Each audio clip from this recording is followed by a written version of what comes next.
నమస్తే. 'పుష్ప 2' భారీ వ్యయంతో 3 సంవత్సరాలు నిర్మించినటువంటి చిత్రం విడుదల కాబోతుంది. దేశంలో సినీ అభిమానులందరూ కూడా చాలా ఉత్కంఠతో ఎదురు చూస్తున్నారు.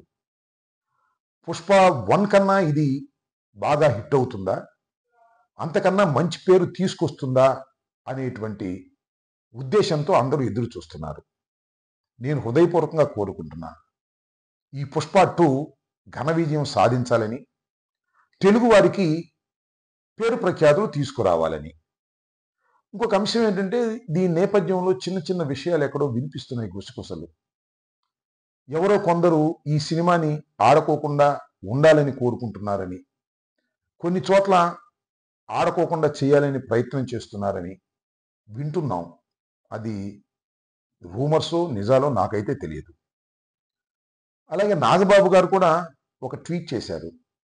ఏ చిత్రమైనా కష్టపడి తీసేటటువంటి చిత్రం ఆడాలని మనస్ఫూర్తిగా కోరుకుంటున్నాము అనేటువంటి మాట. బహుశా ఈ వివాదాన్ని తగ్గించటం కోసమో, తెరదించటం కోసమో ఆయన ఈ ట్వీట్ సదుద్దేశంతో చేశారని నేను భావిస్తున్నాను. ఈ సందర్భంగా నేను ఒక విషయాన్ని చెప్తున్నా. ఎవరైనా ఎక్కడైనా ఈ 'పుష్ప 2' గురించి ఆడకూడదనో, లేకపోతే ఇంకోటనో ఉంటే వాళ్ళందరికీ నేను మనవి చేసేది ఏమిటంటే, ఎవరైనా ఒక సినిమా ఆడకూడదని కోరుకుంటే ఆడని రోజులు కాదు. సినిమా బాగుంటే అద్భుతంగా ప్రజలు, ప్రేక్షకులు చూస్తారు. బాగోపోతే ఒకరు చెప్పాల్సిన అవసరం లేదు. ఫ్లాపులయిపోతాయి. ఎంత పెద్ద నటుడు నటించినా అవి సక్సెస్ అవ్వాలని గ్యారంటీ లేదు. ఇంతకుముందు చలనచిత్రాలు చూడండి మీరు ఇంతకుముందు.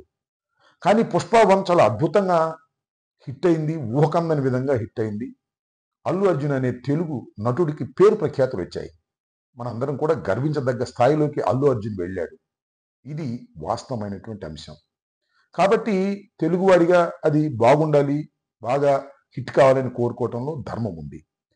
ఇంకో అంశం ఏంటంటే, ఎక్కడైనా చిన్న చిన్న ప్రయత్నాలు చేస్తే వారికి మనవి చేసేది ఏమిటంటే, పెద్దవాళ్ళ మధ్యన గ్యాపులు ఉండవు. ఉన్న చాలా తాత్కాలికంగా ఉంటాయి. ఏదో క్షణంలో కలిసిపోతారు. ఇప్పుడు కీచులాడుకునే వాళ్ళే మిగిలిపోతారు. ఈ సత్యాన్ని మీరు తెలుసుకోండి. ముఖ్యంగా ఒక ఉదాహరణ చెప్తాను. ఎన్టీ రామారావు గారి కుటుంబంలో ఆయన తర్వాత చంద్రబాబు నాయుడు గారు, హరికృష్ణ గారు. చంద్రబాబు నాయుడు గారు, పురంధరేశ్వరి గారు. చంద్రబాబు నాయుడు గారు, వెంకటేశ్వరరావు గారు. బజార్‌ని పడి మాట్లాడుకున్నారు. కాలం ఏం చేసింది వారిని కలపలేదా? అంతే. ఏ కుటుంబమైనా చిన్న చిన్న విభేదాలుంటే కలిసిపోతారు అనే విషయాన్ని గుర్తుపెట్టుకోండి. ఎనీహౌ 'పుష్ప 2' ఘన విజయం సాధించాలని తెలుగు ప్రేక్షకులకు, తెలుగు ప్రజలకు, తెలుగు చలనచిత్రంలో ఉన్నటువంటి దర్శకులకు ఇది ఒక మంచి పేరు తీసుకురావాలని, ఇది మన 'బాహుబలిలాగా' తీసుకురావాలని మనస్ఫూర్తిగా నేను ఒక తెలుగువాడిగా కోరుకుంటున్నాను. రాజకీయ నాయకుడిని ఇవన్నీ ఎందుకు అనుకుంటారా? అప్పుడప్పుడు సినిమాలు, రాజకీయాలు మిక్స్ అవుతుంటాయి కాబట్టి, అప్పుడప్పుడు ఉత్సాహంగా ఉన్నప్పుడు కొన్ని విషయాలు మీతో పంచుకోవాలని, షేర్ చేసుకోవాలని ఒక సదుద్దేశమే తప్ప, దురుద్దేశం లేదనేది దయచేసి మీరు గమనించాలి. అపార్థం చేసుకోవద్దు. ధన్యవాదాలు. దేశంతో అందరూ ఎదురు చూస్తున్నారు. నేను హృదయపూర్వకంగా కోరుకుంటున్నా. ఈ 'పుష్ప 2' ఘన విజయం సాధించాలని, తెలుగు వారికి పేరు ప్రఖ్యాతులు తీసుకురావాలని. ఇంకొక అంశం ఏంటంటే, దీని నేపథ్యంలో చిన్న చిన్న విషయాలు ఎక్కడో వినిపిస్తున్నాయి గుసగుసలు. ఎవరో కొందరు ఈ సినిమాని ఆడుకోకుండా ఉండాలని కోరుకుంటున్నారని, కొన్ని చోట్ల ఆడుకోకుండా చేయాలని ప్రయత్నం చేస్తున్నారని వింటున్నాం. అది రూమర్సో, నిజాలో నాకైతే తెలియదు. అలాగే నాగబాబు గారు కూడా ఒక ట్వీట్ చేశారు. ఏ చిత్రమైనా కష్టపడి తీసేటటువంటి చిత్రం ఆడాలని మనస్ఫూర్తిగా కోరుకుంటున్నాము అనేటువంటి మాట. బహుశా ఈ వివాదాన్ని తగ్గించటం కోసమో, తెరదించటం కోసమో ఆయన ఈ ట్వీట్ సదుద్దేశంతో చేశారని నేను భావిస్తున్నాను. ఈ సందర్భంగా నేను ఒక విషయాన్ని చెప్తున్నా. ఎవరైనా ఎక్కడైనా ఈ 'పుష్ప 2' గురించి ఆడకూడదనో, లేకపోతే ఇంకోటనో ఉంటే వాళ్ళందరికీ నేను మనవి చేసేది ఏమిటంటే, ఎవరైనా ఒక సినిమా ఆడకూడదని కోరుకుంటే ఆడని రోజులు కాదు. సినిమా బాగుంటే అద్భుతంగా ప్రజలు, ప్రేక్షకులు చూస్తారు. బాగోపోతే ఒకరు చెప్పాల్సిన అవసరం లేదు. ఫ్లాపులు అయిపోతాయి. ఎంత పెద్ద నటుడు నటించినా అవి సక్సెస్ అవ్వాలని గ్యారంటీ లేదు. ఇంతకుముందు చలనచిత్రాలు చూడండి మీరు ఇంతకుముందు. కానీ 'పుష్ప 1' చాలా అద్భుతంగా హిట్ అయింది. ఊహకందని విధంగా హిట్ అయింది. అల్లు అర్జున్ అనే తెలుగు నటుడికి పేరు ప్రఖ్యాతులు వచ్చాయి. మనందరం కూడా గర్వించదగ్గ స్థాయిలోకి అల్లు అర్జున్ వెళ్ళాడు. ఇది వాస్తవమైనటువంటి అంశం.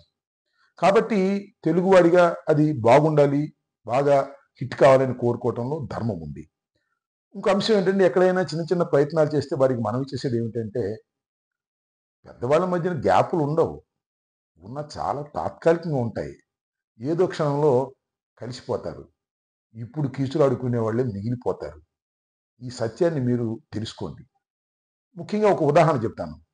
ఎన్టీ రామారావు గారి కుటుంబంలో ఆయన తర్వాత చంద్రబాబు నాయుడు గారు, హరికృష్ణ గారు, చంద్రబాబు నాయుడు గారు, పురంధరేశ్వర గారు, చంద్రబాబు నాయుడు గారు, వెంకటేశ్వరరావు గారు బజార్ని పడి మాట్లాడుకున్నారు. కాలం ఏం చేసింది వారిని కలపలేదా? అంటే ఏ కుటుంబమైనా చిన్న చిన్న విభేదాలు ఉంటే కలిసిపోతారు అనే విషయాన్ని గుర్తుపెట్టుకోండి. ఎనీహౌ 'పుష్ప 2' ఘన విజయం సాధించాలని తెలుగు ప్రేక్షకులకు, తెలుగు ప్రజలకు, తెలుగు చలనచిత్రంలో ఉన్నటువంటి దర్శకులకు ఇది ఒక మంచి పేరు తీసుకురావాలని, ఇది మన 'బాహుబలిలాగా' తీసుకురావాలని మనస్ఫూర్తిగా నేను ఒక తెలుగువాడిగా కోరుకుంటున్నాను. రాజకీయ నాయకుడిని ఇవన్నీ ఎందుకు అనుకుంటారా? అప్పుడప్పుడు సినిమాలు, రాజకీయాలు మిక్స్ అవుతుంటాయి కాబట్టి అప్పుడప్పుడు ఉత్సాహంగా ఉన్నప్పుడు కొన్ని విషయాలు మీతో పంచుకోవాలని, షేర్ చేసుకోవాలని ఒక సదుద్దేశమే తప్ప దురుద్దేశం లేదనేది దయచేసి మీరు గమనించాలి.